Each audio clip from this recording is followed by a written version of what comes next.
Okay. Right, so hari tu kita last bincang kita cerita pasal mechanical wave. So kita dah lukis graf apa benda semua. Alright, so yang ni kita nak sambung untuk 10.3 lah, sound intensity. Nampak tak slide? Nampak video. Nampak Okay. ada. Okay, okay, right. So dalam before this kita dah identify two different mechanical wave lah. So kita ada transverse dengan longitudinal. Okay, so kita fokuskan kepada longitudinal, one of the longitudinal wave which is sound wave lah. Okay, so apa yang berlaku pada sound wave, macam mana proses perubahan frekuensi dalam sound wave dengan apa fenomena yang berlaku. So itu yang kita akan bincang dalam sound intensity. Okay, so kalau kita tengok dekat sini, sound wave is a longitudinal which requires a medium for its propagation. Maksudnya kalau kita bercakap macam sekarang, so kat mana energy of sound wave tu ditransfer? Air particle. Pada air particle, yes, alright. So maksudnya bila awak bercakap, so getaran tu berlaku pada air particle which is awak tak nampak lah kan. So dia akan vibrate and then sampai dekat telinga awak lah, so awak boleh dengar. Okay. And then itulah kita nak cerita yang tu yang pasal sound wave lah. Sorry yang ni. Okay. So selain daripada tu kita nak cerita berkenaan dengan intensity. Okay. So kalau kita tengok dekat sini dia adalah dia adalah energy transported per unit time lah. So energy per unit time ni ialah sama dengan power. Okay. So over area across a unit area. So maksudnya berapa besar kawasan tu bergantung kepada maksudnya kalau kuat atau perlahan dia bergantung kepada awak punya power dan bergantung juga kepada awak punya apa? Awak punya unit area lah. Kalau contoh kom jerit dalam bilik je dengan kom jerit dekat dewan, mana yang lebih jelas dengar? Dewan. Bilik. Dalam bilik lah.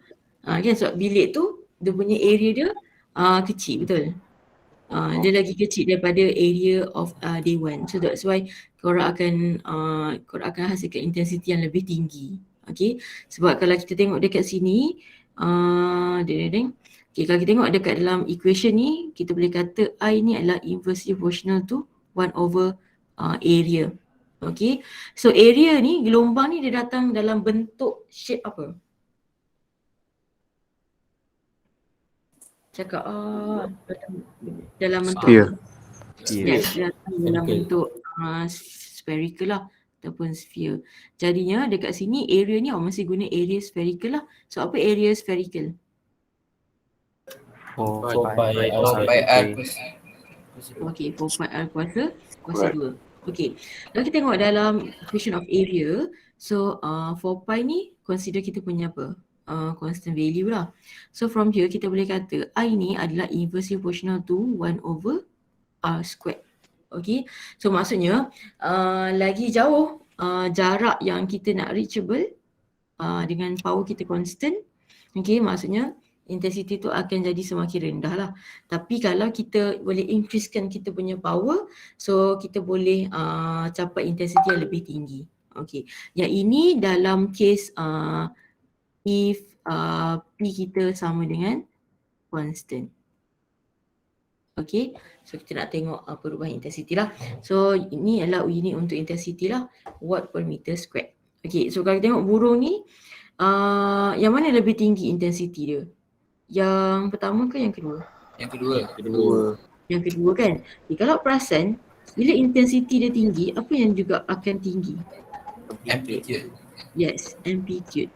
So maksudnya yang ni amplitude dia rendah kan? Sebab dia cakap slow je, dia buka mulut sikit je kan.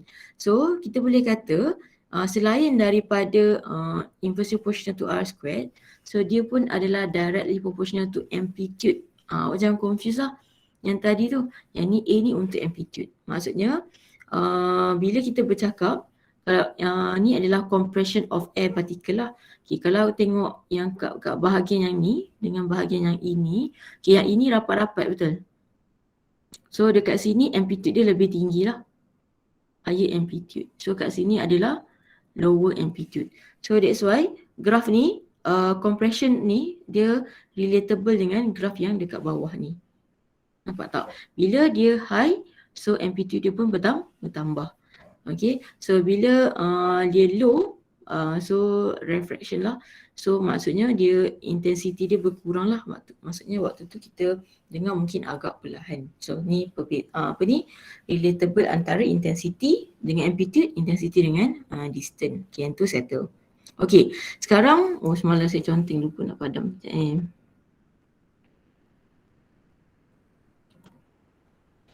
Kita nak padam. Tak nak padam. Okay, tak apalah. Tak nak. Okay, apa namanya? Okay, bila kita dah faham macam mana sound wave tu berlaku, so kita nak apply dia dalam 3 keadaan lah. Okay, yang pertama adalah string. Okay, yang kedua ialah yang pertama string, yang kedua closed pipe, yang ketiga adalah open pipe. Okay, kalau perasan string dengan open pipe ni dia berada dalam condition yang sama. Okay, kenapa? Okay, kalau kita tengok dekat string, kita nak cari, apa yang kita nak cari adalah kita nak solve problems related to the fundamental. Fundamental tu maksudnya adalah the lowest frequency yang boleh dihasilkan oleh string. So sebab tu kita kata dia adalah fundamental. Bunyi yang paling perlahan yang awak boleh dengar. Okay, and then overtone frequency for stretch string, open pipe and closed pipe. Okay, stretch string. Kalau kita fokus kepada instrumen apa yang kita gunakan string?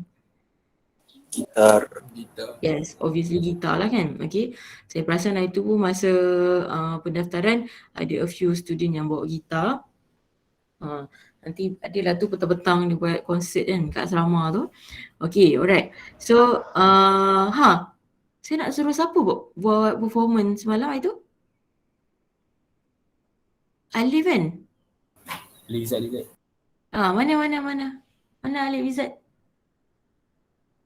Standby sekejap lagi buat performance lah. Nanti saya belanja kat kafe. Okay, alright. Kat sini kalau kita tengok string, kita nak apa? Kita nak hasilkan bunyi yang paling minimum. Okay, so kalau kita perasan kedudukan string tu dekat 2N tu dia masih ada apa macam kita nak cakap, dia ada 2 endpoint lah. Okay, 2 endpoint dia tu tak bergerak. Okay, so bila kita hasilkan gelombang, so 2 endpoint tu kita namakan dia sebagai note lah sebab dia tak bergerak. Okay, so kat mana kita punya anti-note? Anti-note kita dekat tengah ni lah. Okay, maximum displacement. So, ini string. Kalau perasan, setiap formation dia maksudnya selepas fundamental mestilah first overtone. Okay, kalau perasan first overtone ni dia akan duplicate fundamental sebanyak 2 kali. Kalau second overtone dia akan duplicate sebanyak 3 kali. 1, 2, 3. Sebab hujung ni dia mesti note jumpa note. Yang ni pun mesti note jumpa dengan note. Kalau 3 overtone means ada 4 lah. 1, 2, 3, 4. So awak duplicate dia sebanyak 4 kali. Dan seterusnya. So maksudnya dia tak jadi masalah lah. Contoh kalau dia kata dia nak 10 harmonik. So dia overtone yang keberapa? 9. Yes, 10 harmonik adalah equal to 9 overtone. Okay, berapa kali dia duplicate fundamental? Kalau 10 harmonik. Yes, 10. So, bila dia nak lukis, mesti ada 10. Ada 10 lah benda ni kalau dia nak lukis. Okay, maksudnya awak kena lukis 10 fundamental tu. Tu maksud dia.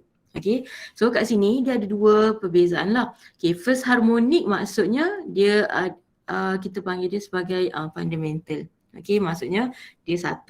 Okay, kalau second harmonic maksudnya dia duplicate 2.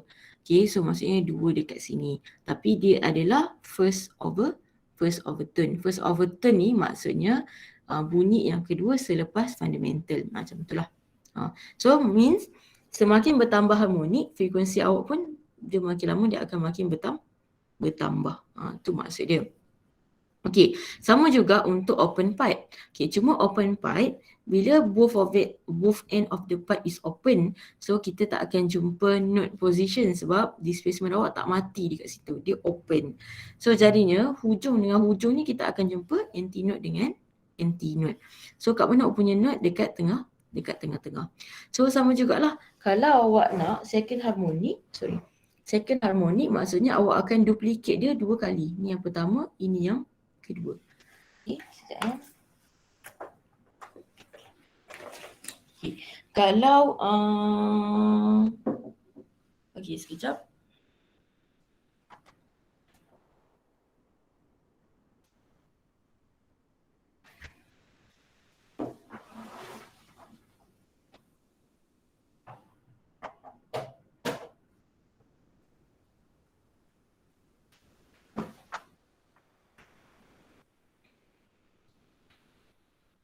Okey, kita sama balik. Kat mana tadi?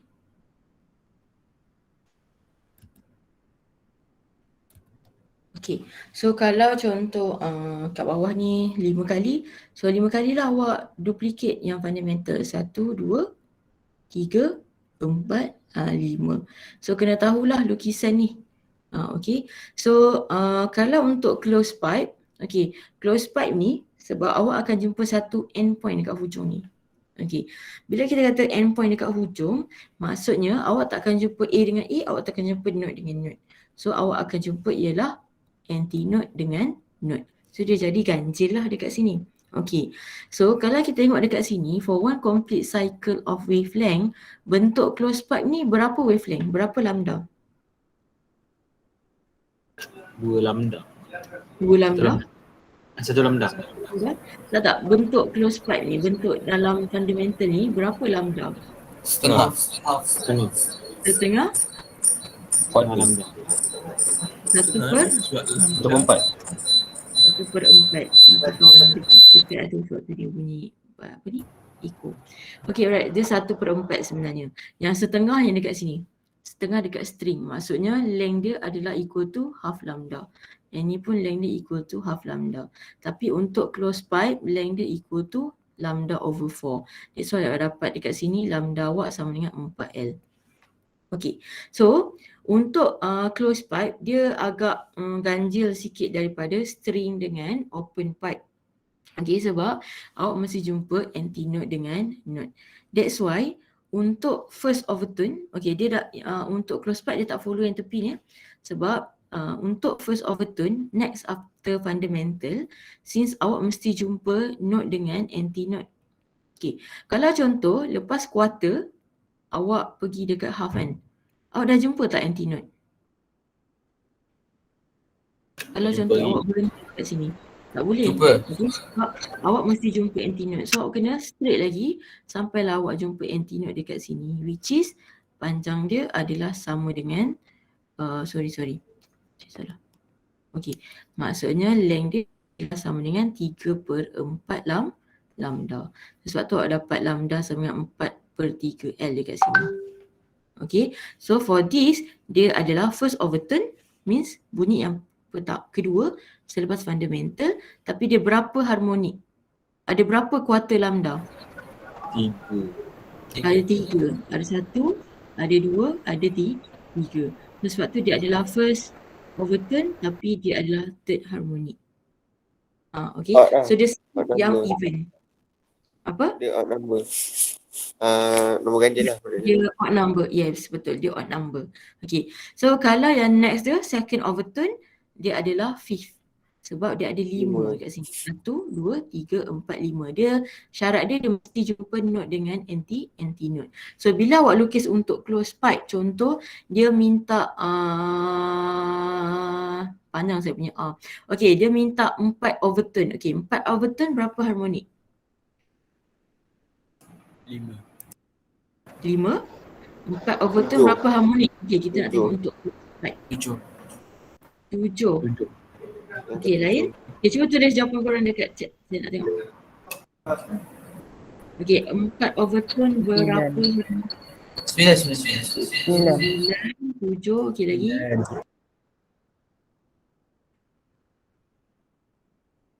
9 harmonik. Okey. Ke ada yang dah tukar jawapan? Okey, so 4 overtone adalah 9 harmonik. Okey. Kalau 7 tadi dia adalah third overtone lah.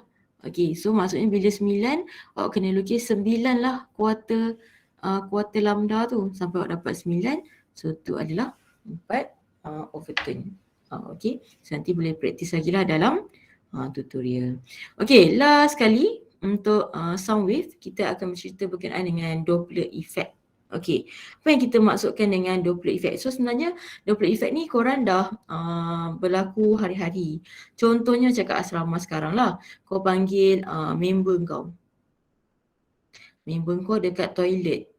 Tapi kau duduk ujung sana, member kau ujung sana toilet kan. So bila kau panggil member tu akan buat apa dari toilet? Dia akan mendekati ke dia akan menjauhi? Kau panggil je dia lari, panggil je dia lari. Mendekati. Dia lari. Kalau kita panggil dia datang. Aku panggil je dia datang kan. Aku panggil je dia datang. Kau jerit je. Betul. Confirm datang. Okay. So dalam kes macam tu, yang jerit tu adalah awak. So awak ni kita panggil dia adalah sebagai source of sound sebab awak jerit. Okay.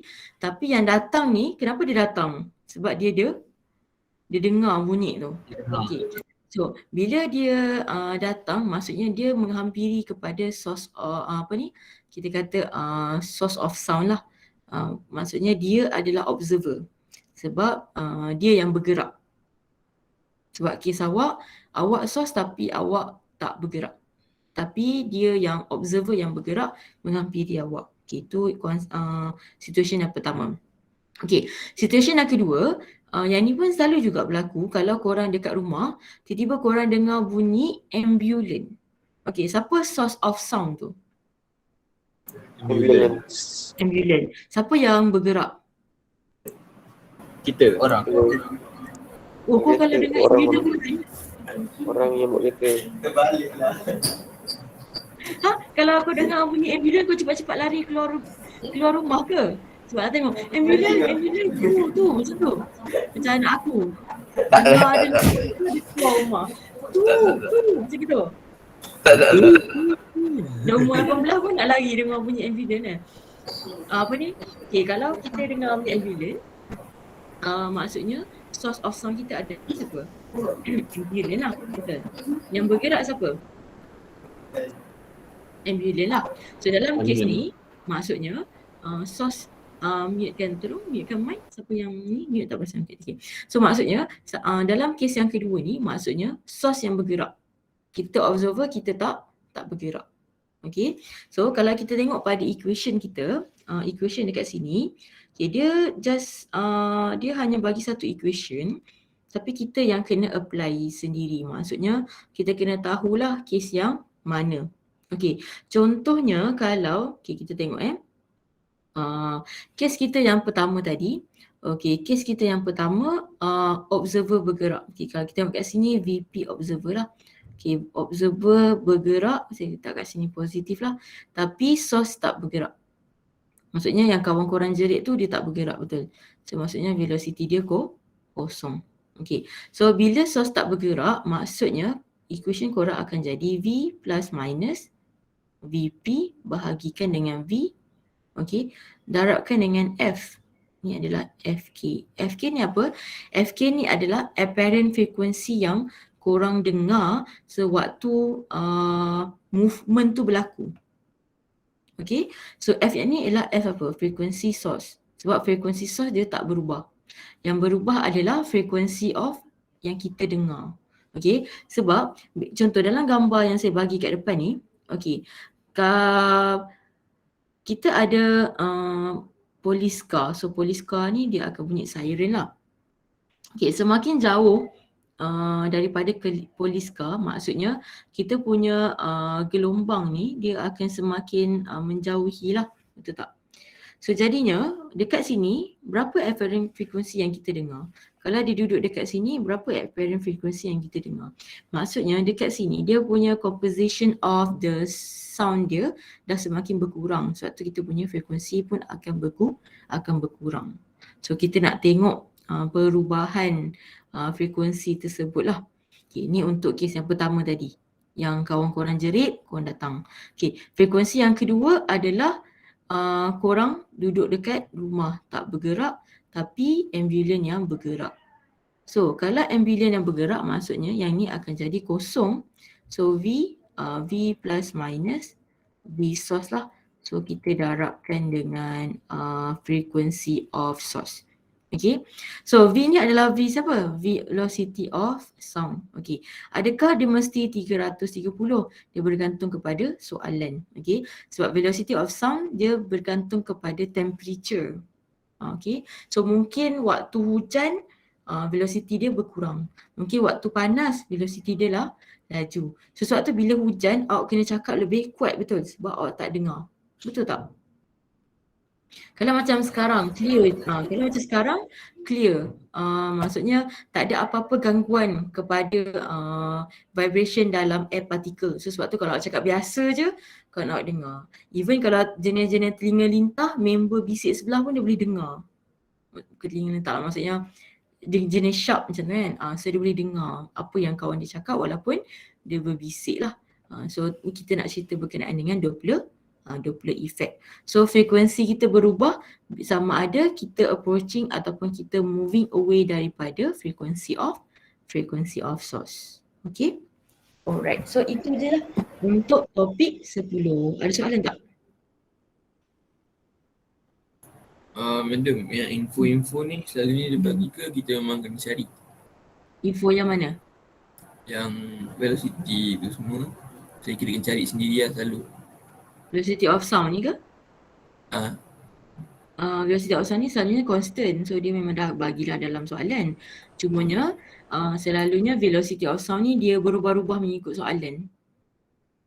Kadang-kadang soalan ni bagi 333, kadang ada soalan bagi 340. So follow je apa constant value yang dia dah bagi pada setiap soalan tu lah. Sebab velocity of sound ni dia boleh berubah. Tu maksud saya tadi. Okey, ada soalan lain? Tak ada? Tak ada. Tak ada. Okey, diam tanda setuju. Okey, sekejap saya ni